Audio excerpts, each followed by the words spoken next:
Hi, everyone. Welcome to another episode of Stream of Thoughts. We are continuing with this podcast, the theme of highlighting the importance of immigrants in Finnish job market.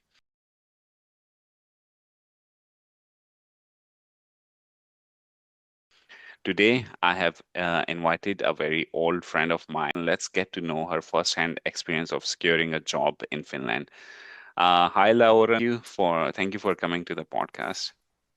Oh, thanks for having me. Let's start with your background. Where are you from? When did you move to Finland? And what was your purpose of moving to Finland?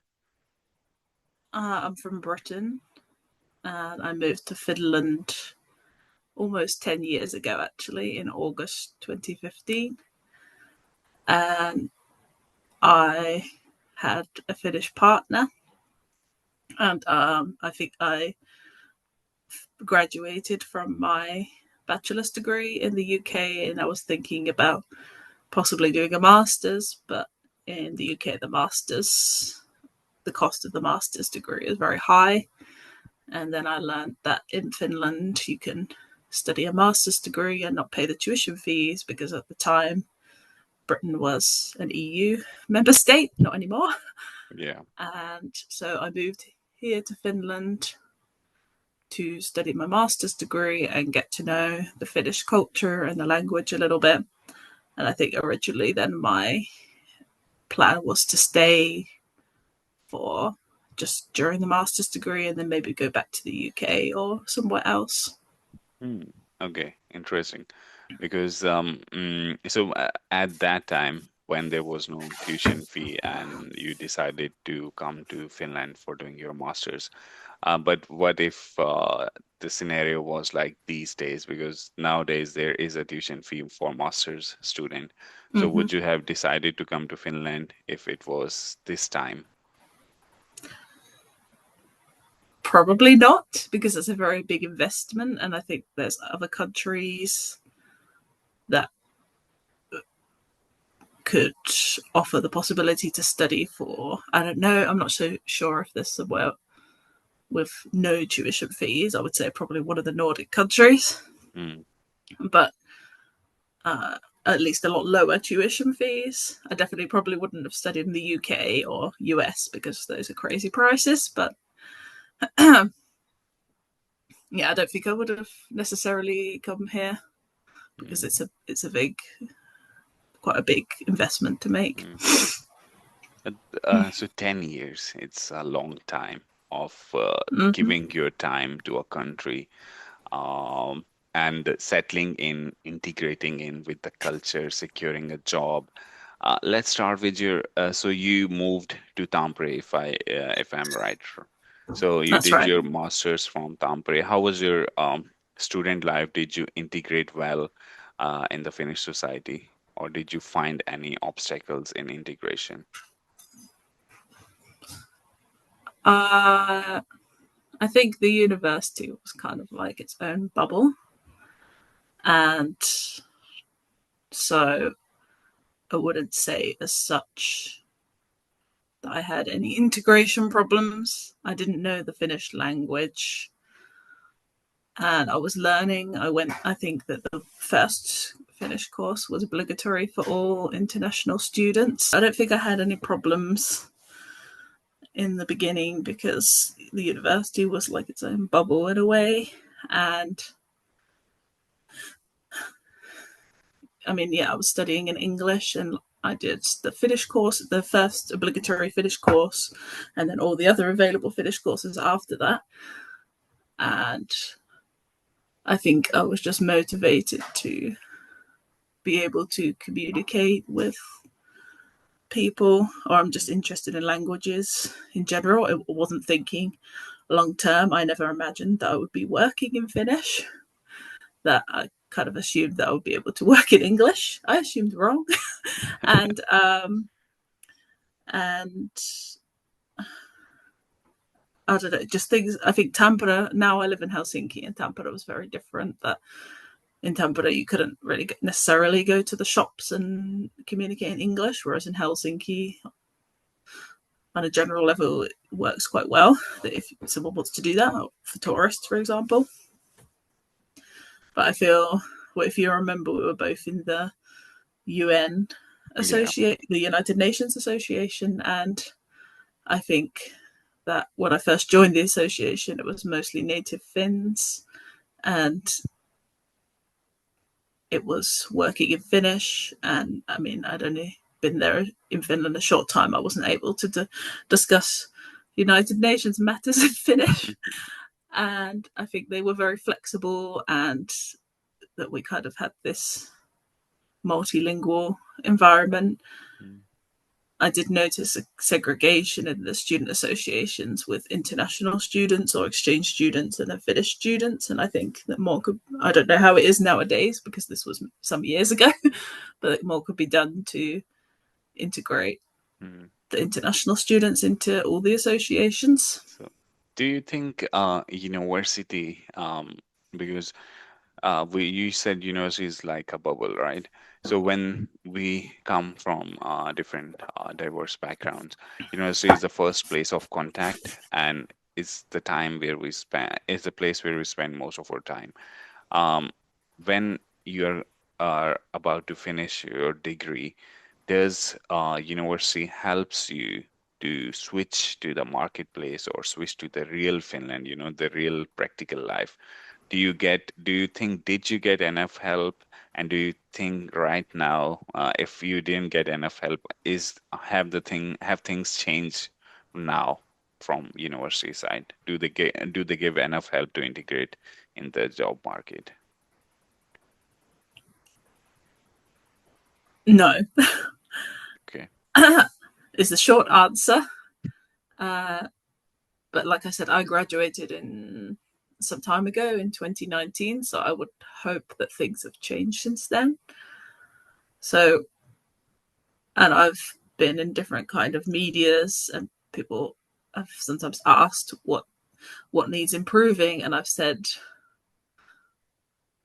on many occasions that it would be really good at the end of the degree program to have some kind of course about job seeking, Kela, Vero, the employment services, all of these things. And for example, international houses could help facilitate this.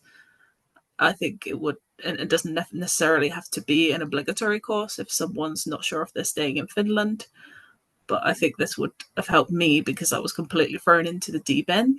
And I went to the employment services after I graduated and spoke to a career coach who said to me that they don't understand why my degree program is available in Finland for international students because there's so few job opportunities, even for native Finns. And would I want to go and study nursing? And I think there, no, I don't want to go and study nursing after 10 years of higher education. And so, of course, this is just one person. I'm sure there are some amazing career coaches out there, and I have had some really good support, mostly through informal or not informal, but programs organized by non-governmental organizations. For example, the Family Federation of Finland has a mentoring program that was really helpful for me. But I think this experience of the employment services, there's just a huge gap between the university and the job market. And just, I don't It's know, I just left lost for words at that. And I, Do you think it's I also feel the same because I have been living in Finland for 10 years now, and I think as you highlighted that there is a gap between the unemployment services and the universities, especially for the people who are highly educated. They don't get that kind of help from the office or from unemployment office, but even I mean, after doing the masters, I think this things haven't changed much. Uh, Universities are still not providing help to students to switch to the job market. And when they go to unemployment office, the stories are still the same that do I mean, they even offer cleaning jobs. Okay, if you're not getting something, do cleaning job, or do go into nursing, or go into, even if someone is a medical doctor in their country and they have done masters in Finland, they will say to go for a dental assistant course, not the full dentist practitioner course. So I mean, the things are still not things haven't still improved. I still think the things are same as they were as when you were when you left in 2019 your master's degree. So I don't think things have changed, and I think things need to be changed, especially at the office. And as we said that there could be a collaboration between universities and agents from the office, because um, university have a kind of system of attracting the people to come and study with them, which is kind of how they work, like it's their business model. But then they should also be responsible if they are helping people, if they are attracting people to come to Finland, they should also provide such courses or training to find to find work in those respective fields in Finland, if anyone wants to stay in Finland. Yeah, Uh, I agree. but So, after 2019, you went to the unemployment office. You Mm-hmm. started doing job search. Uh, was like, other than doing the nursing course, was help enough from the office? Did you secure your first job in Finland? Did you secure on your own, or was it from help from any of these agents at the office? I pretty much was on my own.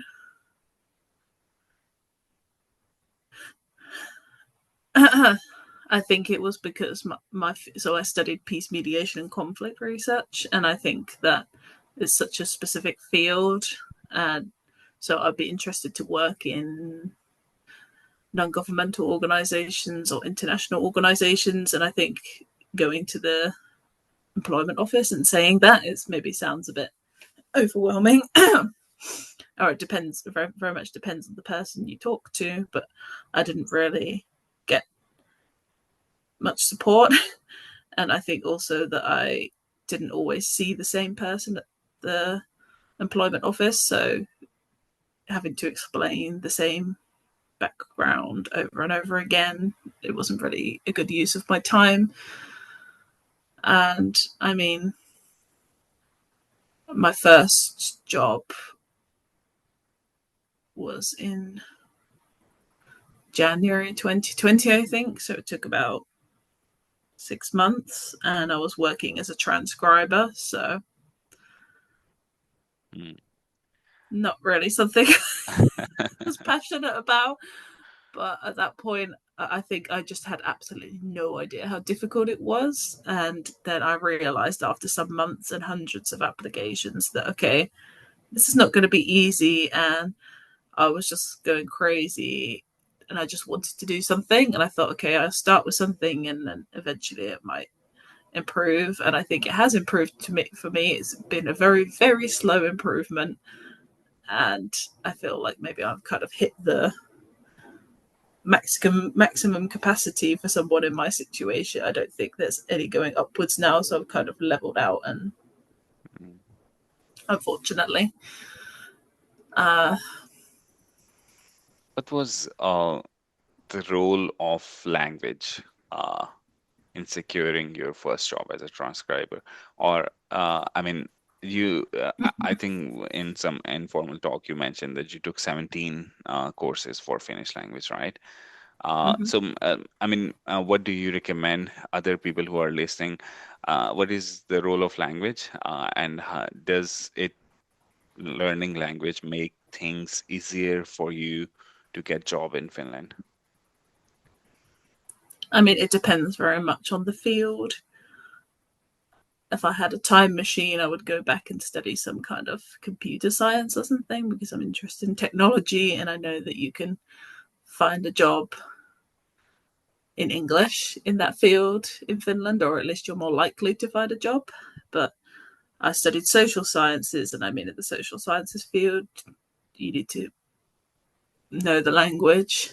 But I was actually surprised because my hope was international organizations, the Red Cross, Amnesty International, these kind of things. And even those, you need to know Finnish. So, and I mean, learning Finnish to the level that you're able to do that. I mean, even now. So I did, like 17 courses at the university, and then after that, I'd done 2 or 3 more online ones, or at the what's kansalaisopisto, like the adult education center, I guess. Yeah. And I mean, majority of people don't have the time to invest in that. It takes a lot of time, and even now I cannot fully express myself in Finnish. I have dyslexia, so it doesn't really help. But I don't know, if someone's a language genius, I think they could probably figure it out like in a short time. But unfortunately, I'm not a language genius, and so trying to express my skills in Finnish is very challenging, and trying to convince someone to hire me in Finnish is very challenging. And the more rejections I got, and the more I was told that I should be a nurse or a snow cleaner or a daycare worker or all these other things people suggested to me, and the more people told me my language skills weren't good enough, I mean, it's difficult to not believe that. And so it's so difficult to go and just, even at some point, I'm going to have to start again and find a new job. And just the idea of having to sell myself, I used to be good at it, but my confidence got trashed basically. So I I don't really have any solutions. I've done everything that I could possibly think of, all the Finnish courses I could think of. I don't know, maybe I should listen to more Finnish media. Maybe I should cut English completely out of my daily life and just speak in Finnish all the time, or move to a forest and just speak nothing but Finnish, and then maybe I'll get to the level that people want me to be at. But I don't think, I think that the way people define someone who's a successful integrator, I don't think you should have to let go of your own culture and your own language if you have the opportunity to maintain them somehow here. And so it's hard because I feel like I'm a completely different person in Finnish. I don't like the person that I am in Finnish necessarily. Yeah. Yeah, I don't know. I would just, your question was, what would I suggest to people? And I don't know. Because what I've done hasn't worked. So go and Because do whatever I haven't done. when we start learning Finnish, or teachers, the Finnish teacher, they usually say when you start talking with the local people, your skills will improve. But your partner is Finnish, so do you think that helps? But you're still facing struggles. You're still struggling. You said, as to get to the native level or the expert level of Finnish. So doesn't having like, you are, because your family is half, I mean, kind of Finnish. So didn't that help to improve your Finnish language as compared to person immigrant whose family is not Finnish, or whose partner is not Finnish? Oh, yeah, definitely. Yeah. I'm very lucky in that way. I have a daughter who's almost 3, and she, at the moment, I speak English to her. That was what the Neuvola, the child healthcare centre, suggested that I do. That you should always speak your native language to your child. So I speak English to her. Sometimes she uses English words, but mostly Finnish. And actually, recently, it's got to the point where she's used words, very specific words that I am not familiar with, that I need to Google.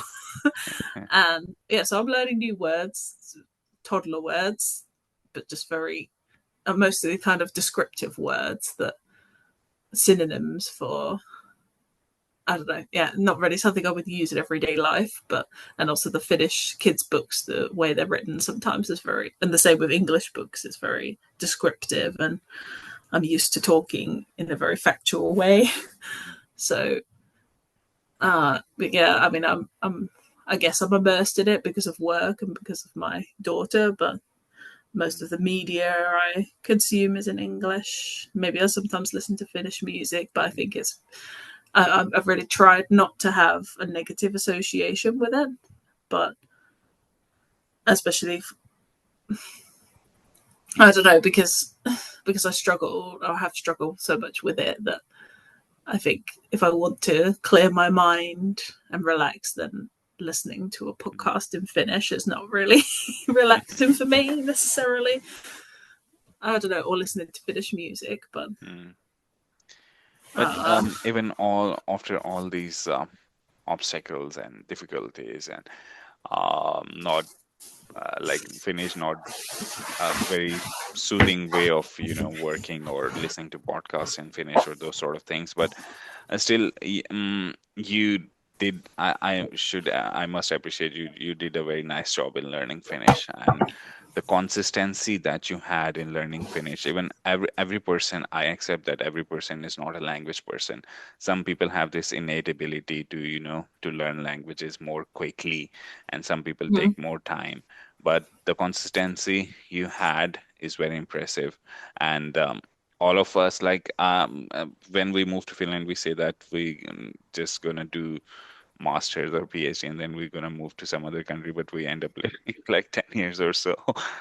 So mm, I think even if you are living in Finland, you don't know for next 5 years that you would move out of Finland or not, but still, it's a good idea to learn language, to keep learning language, to be consistent, even if it's hard, it's not in your comfort zone, but still, I don't know, it might be helpful someday, but we never know, we might end up living our whole life in Finland.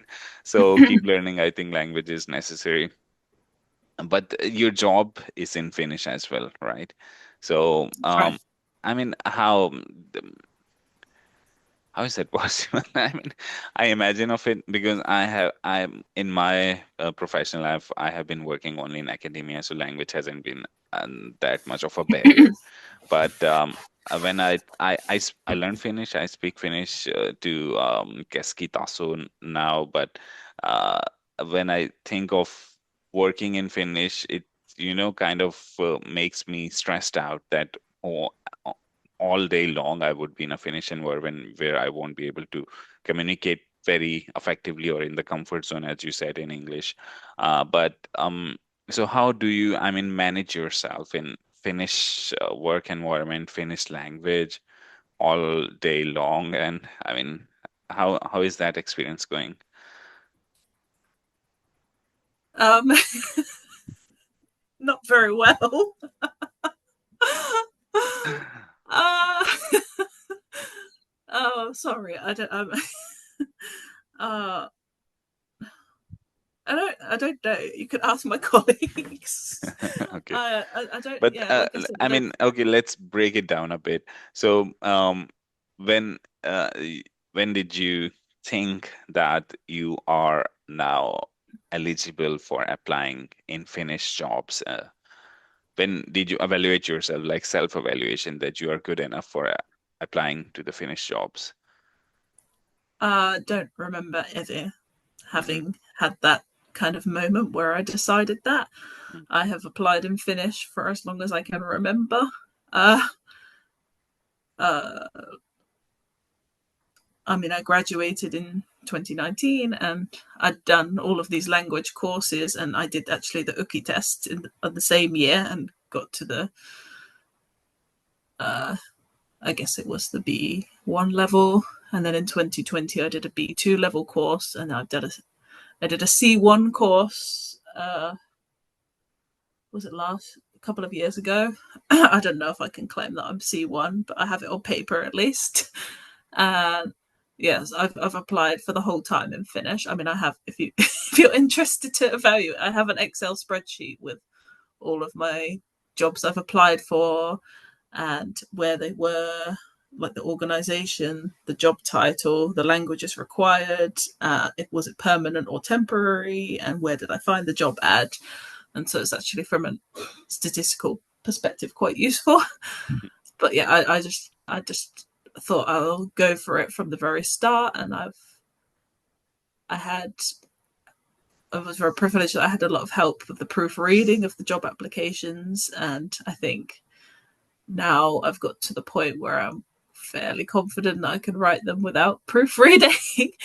But this is not really selling myself very well. I mean, I'm very self-critical, and I just think I kind of thought when I'm and I've been working. I started working in Finnish in 2020 as a research assistant, but I mean, most of our meetings were in English, but the data I was working with was in Finnish, which was challenging because it was very much like a spoken language level, and you know the hidden that's the thing, the hidden meanings or the tone of voice that I don't always get those, and uh, then I was working in a multilingual environment again a couple of years ago in a non-governmental organization, and I think that was actually really good because there wasn't pressure to speak Finnish all the time, but it was a good way to kind of develop your language skills, you know, in a mixed environment. And so this job that I'm currently in, I started 1.5 years ago pretty much, and this is the first time I've worked fully in Finnish, and I very much miss my previous environment because there's a lot of pressure. And I feel as soon as people hear you have an accent or hear the way you speak, or you struggle to remember a simple word because you didn't sleep very well last night, that I think people, I mean, people make judgments on your intelligence and your skills based on that. And I mean, I don't really think I can blame people for that because maybe I would do the same. And so, yeah, I'm very fortunate now that I'm currently speaking my native language, and I can express myself fully Mm. for the most part. Um, Do you so think, uh, do you think, I mean, you are, so you are I would say, a good example of learning Finnish and securing a job in Finnish. And C1 level, it's not easy. C1, right? You said. So C1 Finnish language is not that easy. And still, I am, I have B1 level, but I can't think of going to C1 because I feel like it's a big jump from B1 to C1. You have to work you more can do it. harder. Okay, thank you. I can You're a smart try. person. Thanks. I think mm, language is fine, and you are a good example of securing a job. While you are saying that you struggle in learning, and maybe if you're tired of, maybe you might forget next day very simple Finnish word. What's the Finnish translation for that word? But you are still doing a job in Finnish, which is a success for you, I must say, in 10 years, speaking Finnish and doing a job in a Finnish workplace. It's kind of a dream for many, living a Finnish dream, working in a Finnish organization in Finnish language. So I would like to appreciate you for that, for working so hard. Uh, but again, coming to the point, I am understand that that it's Finland, and Finnish is the native language, and of course,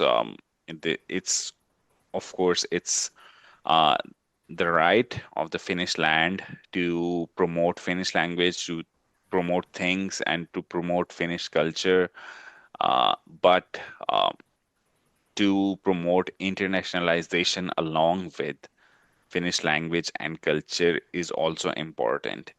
What do you think that companies like you are in job market, you might be cooperating with different companies. Do you think that internationalization and English language as an official work language is need for Finland, or do you think if Finland keeps the Finnish language as major workforce language, it can thrive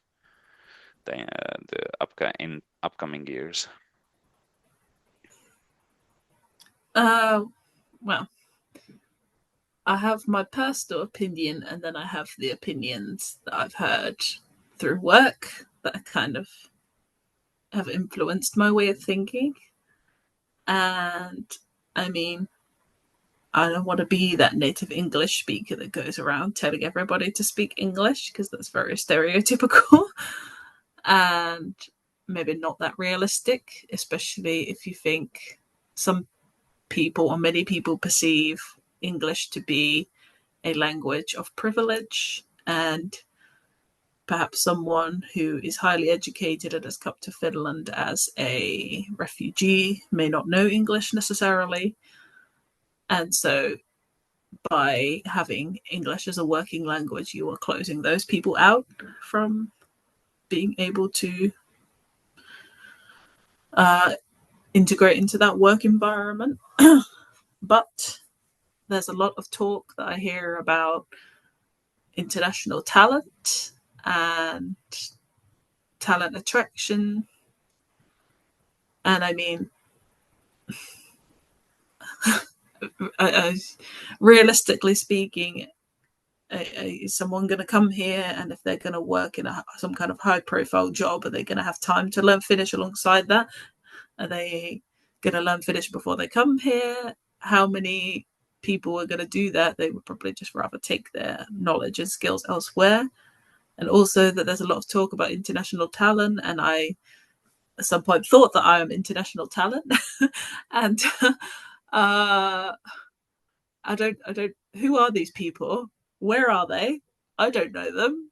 Does anyone know them? It seems like this very distant concept that everyone's talking about. Does it actually exist? Uh, if there's someone who thinks they belong to that group, please let me know and tell me how to join the club, because Uh, uh, I mean, yeah. sorry to interrupt, but you said international talent, right? So Mhm. you don't think that kind of group exists in Finland? I'm sure it exists. I just think I it's mean, overly international exaggerated. when we talk about international talent, we mean the people like you and me who are highly educated. And if we don't secure a job in Finland, or if we are unemployed for a longer period of time, we might end up moving to another country, paying taxes to another country, paying our skills to another country, paying uh, the experience that we have learned, utilizing that experience for the benefit of some other country. So when we talk about the international talent, we talk about people like us who are already in Finland. It's not about when I'm talking with some Finnish people about this, um, attracting more people to come to Finland to do the jobs that need international talent. I always say them that there is a huge number of people, international talent, who have done masters and who have good skills, but they are unemployed in Finland. So first, try to think how you will utilize those people, those bunch of people who are already in Finland. Those are international talent, and those are doing all kind of jobs after getting their degree. Some are unemployed, some are doing odd jobs, but they don't see any track, and they end up leaving Finland after some years, which is loss for Finland as well, and loss for that person as well, because they gave their time, their effort, their money to come to Finland and living a Finnish dream, but they ended up moving to some other country. So utilizing that talent, I don't think there hasn't been any concrete efforts by the state to utilize those people already that exists in Finland. That is the international talent, people like you and me. Yeah, I know what you mean. I understand your point, and I agree. Just how do you define the talent? At what point, after what point of what employment period does someone no longer become an international talent? At what point does their talent expire? Can I be considered an international talent when the work, if and when the work that I'm doing is not something that I perceived for myself, or I don't feel that I'm using my education and skills in my work, or I need to learn new things to be able to get work because I can't find work in the way that I planned or hoped. That, for example, I'm learning about finance and admin, which are things that I'm not particularly interested in, um, because I can't find work in things that I am interested in, which are advocacy and communications, because I'm in someone who's a non-native speaker trying to do those things. It's Mm. just so I wouldn't define myself as international talent. Sorry if I'm very negative, but I would define myself as someone who is here to take the jobs that native Finns don't want. Uh, That seems like the only option for me, based on, and this is coming from the background of sending 507 job applications in the past 5 years, 6 years. So yeah, yeah. That's that's my the wisdom. issue. That's the issue. That what I'm Apply my, trying to my highlight. advice to people trying to get into the Finnish job market: lower your expectations, apply for things that have a low salary, that aren't very well advertised, and because you cannot compete with the natives, and then you might have a chance if you are willing to take a job that the native population isn't necessarily willing to take. That's the harsh reality, in my personal opinion. I accept that is the harsh reality. Yeah, But that is where we need some kind of intervention from the policymakers. That is what I'm saying, that we, I mean, you can't define talent, right? When you have done good enough level of studies, you at least have some academic skills or academic background or the basis, the skills everywhere in the world. I guess most of the skills you don't learn in your studies, you learn in the job place, in the when you really start doing definitely. your job. So Mm. but in Finland, when we don't have the job options that we want to do or what we have background in, then we try to learn different things to at least find a job which is available. So this is the problem. And we don't I mean, we don't happily accept the job. uh, this is the problem that I wanted to highlight through this podcast as well. That those jobs that can attract international talent. I mean, I don't know how to define international talent, but people who are good enough to. It's necessary for Finland to retain them in Finland, to get them utilized in the job market, to get taxes from them, to make Finland. I mean, it's good for Finland as well, and it's good for those people as well. So there is a need for that bunch of people who are directionless now because they can't find a track in Finland to work, and they don't see. I mean, they just go with the flow. They don't know what they're gonna do after 2 years or 3 years, or if they're working in this field, what they will be doing after 3 years or 4 years. So they are directionless. We need that help from the state or that help from the office. Um, to help and recognize those people. So, but I think, I think that's a very challenging thing to do, especially at the moment with all the budget cuts. That yeah, jobs are even less, unemployed people are even more. That now is a horrible time to be looking for a job. mm, So, mhm, and with limited resources, the services are yeah. under more pressure than ever. Mm. It's indeed it's a hard time, but I mean, recession. Eventually, the job market will recover, and I'm talking about the long-term goals.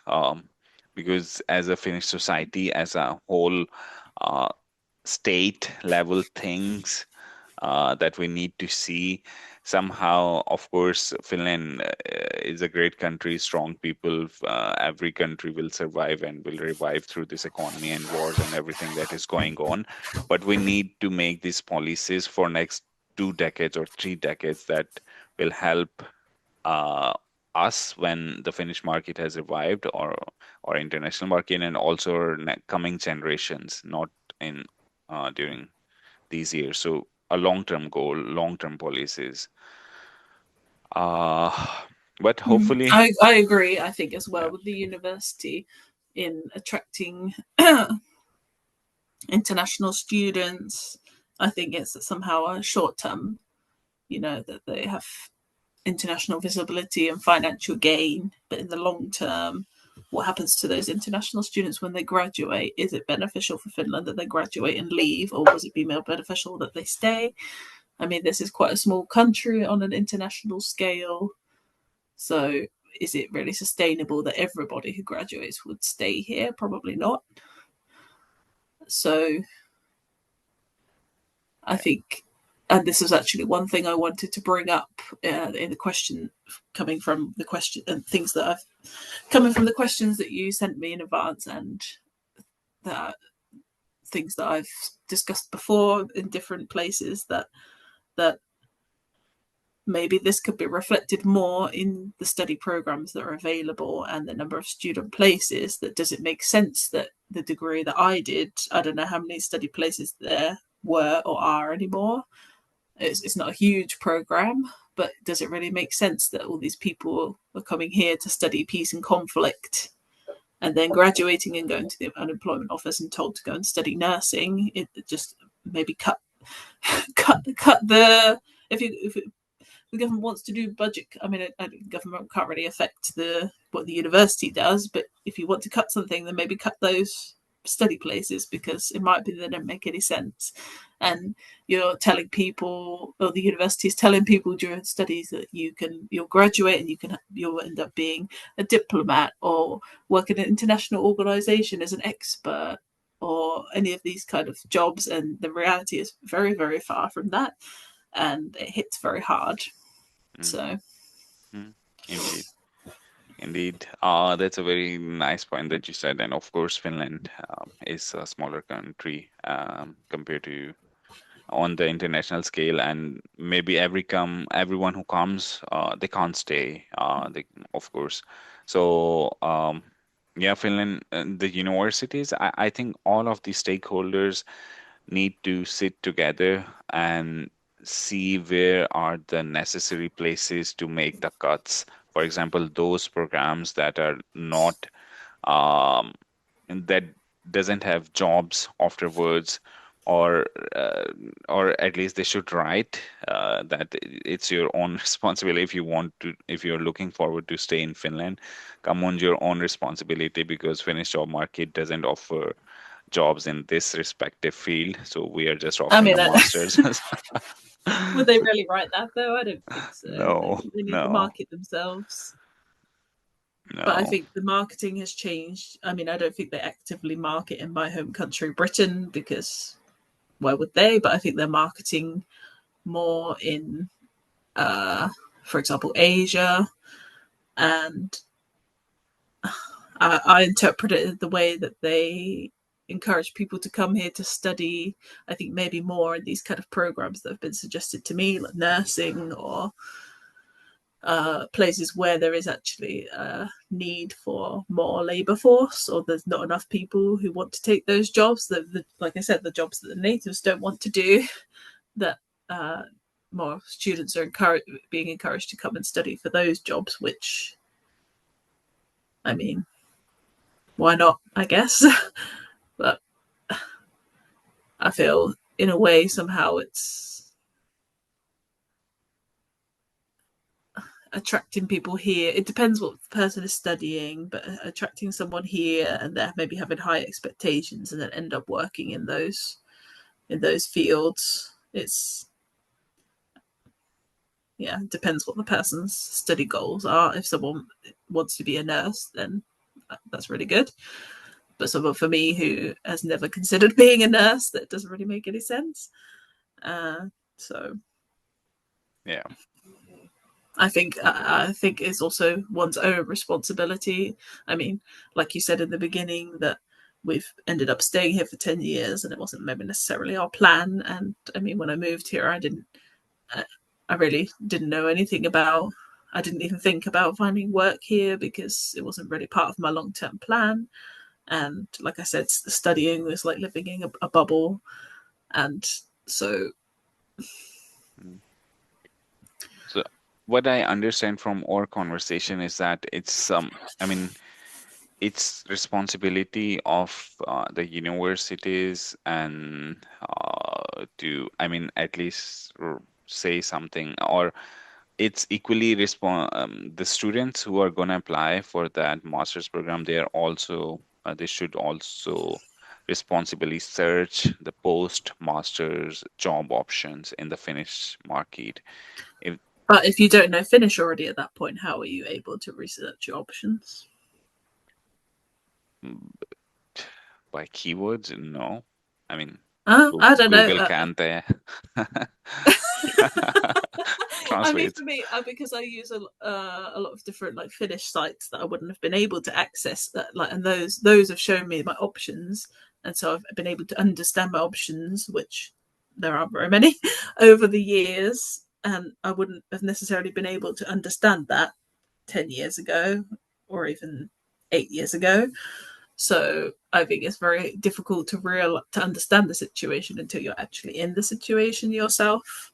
And I mean, yeah, so I think it's a personal responsibility, and so I partly blame myself, but I also think, and I don't know, I partly blame the university, but then the university is just trying to market itself and increase its visibility and finances. So can it really be blamed for doing that?